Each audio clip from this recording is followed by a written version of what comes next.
Let's take you through the Argentina starting 11. Nate? So they've made the 3 changes from the last game against England. And I kind of get it in some ways. I thought Nico Gonzalez did very well when he came on the other day. So did Rodrigo de Paul.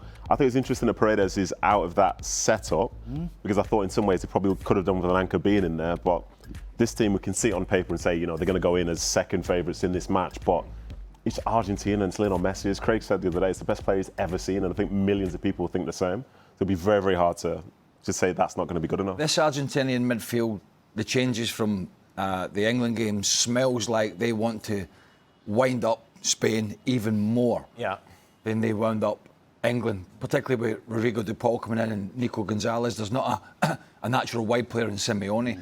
This is about work rate. This is about getting their foot in. This is about... We're taking the over on fouls, aren't we, in this game again? This is about not being pretty and making sure they are getting in Spain's face very early in this game. Yeah. And De Paul won't play wide on the right like that, won't he? He'll come in as... Yeah. I was surprised that Paredes is out of the side, to be very honest, because I thought he played well against England. But De Paul will play where Paredes plays normally, and it'll probably be up to Messi to sort of venture out towards the to the right-hand side, wasn't it? So it'll be interesting to see how they set up. But a couple of surprises, isn't it? And those 3 midfielders, because we don't put Messi in the same position, they're going to try to block Rodri and Fabian Ruiz, and you know that everything comes from them. So if you block that, it's going to be hard to reach Olmo, Lamine Yamal, or Oyarzabal. So it's the key for them to be tough, sometimes dirty, and also very intense in the middle of the park. Alex, take us through the starting 11, if you wouldn't mind, of Spain. Sorry, Dan, what did you say? It's very windy up here. I didn't hear you. Oh, bang on about the wind. All right. Or just come back in here. Do you like the starting 11 that's been named for Spain and your beloved team? Yeah, I certainly do. My beloved team, as you say. I think it's really interesting that he's gone with Dani Olmo again, Pedri on the bench, because that's certainly the other way round in the pecking order for Barcelona, but a superb team, this Spain team. Why change a winning Formula A? But there have been so many, I must say, a lot more Argentinian fans here in New York City.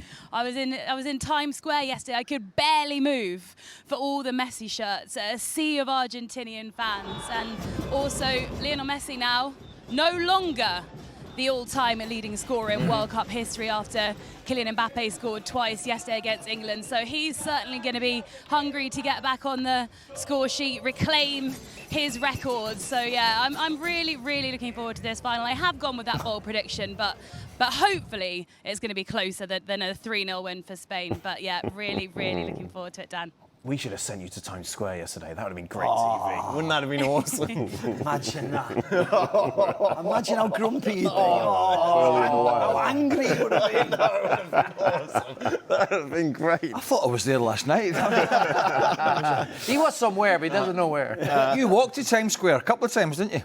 Yeah. 45 minutes. Probably longer than that. Oh, I did too. That was There you a go. real... All right. There you are. That's our take. why would I be Enjoy the grumpy? game. Why would I be grumpy at Times Square? Well, did you see people having fun? And you? Oh, you're right. You in the middle of all those Argentinians. Is Spain's kind of tactic basically to frustrate this Argentinian side, not let them get the ball as much as possible? That's what we see in that starting. I wouldn't necessarily say it's that, in my opinion, because I think this Spain side, they're very good in terms of, say, the defensive record because of the pressure they put on the other side. You know, they limit the service from the get-go. I think we saw that very much against, say, Portugal the round before, and the same in their last game, and playing against France, and it disrupts their rhythm. And I think from the Argentinian side of things, they'll want to find ways to get the ball to Messi and some of the forward players. But when somebody's in your face, you can be a good player, a very good player, but all of a sudden to give that surface feels a little bit harder. So I think the work rate from the Spanish will dictate, say, Argentina might keep possession, but how dangerous will it be?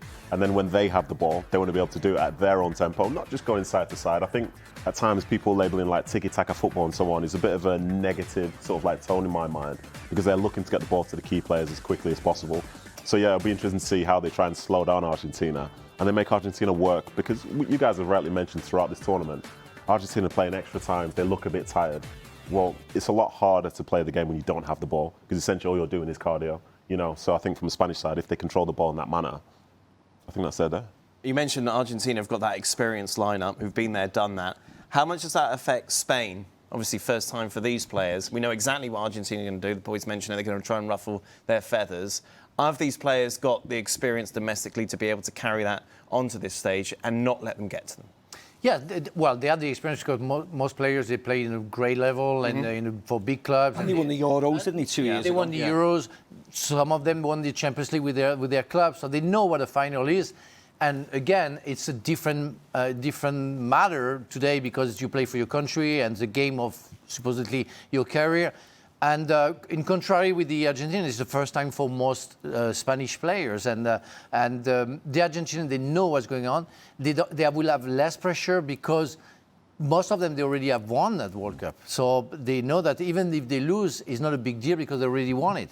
And for most Spanish players, they want to get it. So when you want to get it, you play the game maybe before and many times, and you guess or you question mark yourself, and that's it can be tricky for the pressure wise, but it's a plus for Argentina to have played 4 years ago another World Cup because most players, and it's why maybe Scaloni is putting some players who have already played that World Cup because they knew it, they know how to handle it. Is that it? Alex, is that it for Alex now? No, we've got to put up with Jules next. All right, Alex, thank you very much. Enjoy the final. No, that's not me done. Thank you. I'm off to my watch-along. Yeah, the watch-along. With Nedum. And Jules. And Jules. That's where the party's at. That is where the party's at. You guys are missing out. You can check that out on YouTube. We'll be live at 5:30 Eastern, barring extra time, on ESPN 2. Join us as we're reflecting on the final.